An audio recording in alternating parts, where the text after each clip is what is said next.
Praise the lord.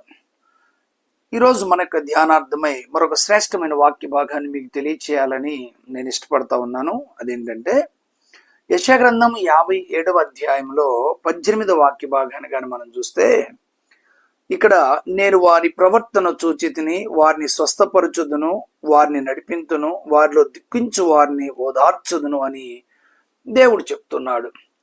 ఈ వాక్యాన్ని వింటున్నటువంటి మరి మీరు ఎవరైనా సరే ఒక సేవకునిగా నేను చెప్పదలిసినటువంటి మాట ఏంటంటే, ఆయన వాక్యం సత్యం కనుక నేను ఖచ్చితంగా నీ యొక్క ప్రవర్తనను చూసి, నీ యొక్క స్థితిగతులను చూసి ఆయనకి మేలు చేయాలని అనుకుంటున్నాడు. ఒకవేళ నువ్వు రోగివి కానీ అయ్యుంటే దేవుడు ఖచ్చితంగా నిన్ను స్వస్థపరుస్తాడు. ఎందుకనగా పేతురు రాసిన పత్రికలో ఉంటుంది, ఆయన గాయముల ద్వారా మీరు స్వస్థత నొందితిరి అని దేవుడే చెప్పారు.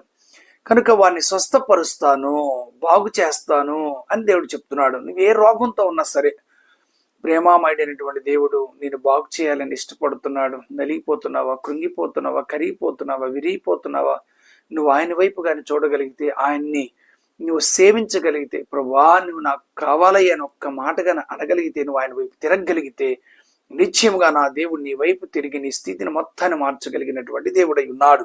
కనుక వారిని స్వస్థపరచుదును, వారిని నడిపిస్తాను అంటున్నాడు. నడవలేనటువంటి స్థితిలో ఉంటే ఖచ్చితంగా ఆయన నిన్ను నడిపిస్తాడు, నిన్ను లేవనెత్తగలిగిన వాడు.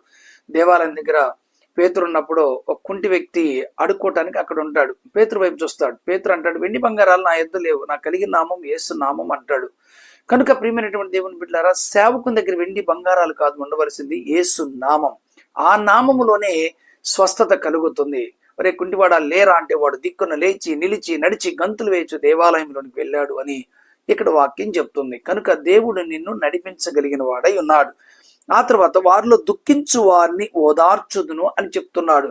ఒకవేళ నువ్వు దుఃఖంలో ఉంటే, కుటుంబ పరిస్థితిని బట్టే కానీ, వ్యాధి పరిస్థితిని బట్టే కానీ, అప్పు పరిస్థితిని బట్టే కానీ, భర్త మాట వినకపోయినా, పిల్లల మాట వినకపోయినా, కుటుంబ పరిస్థితి వేరే విధంగా ఉన్నా, నువ్వు దుఃఖపడుతుంటే, నువ్వు కన్నీళ్లు కారుస్తుంటే, నిశ్చయంగా నా దేవుడు చూసి నిన్ను విడిపించగలిగిన వాడై ఉన్నాడు.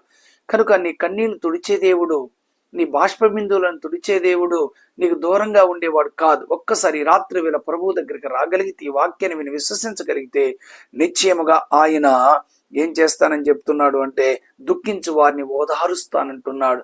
కనుక మన దేవుడు ఓదార్చే దేవుడు అయి ఉన్నాడు.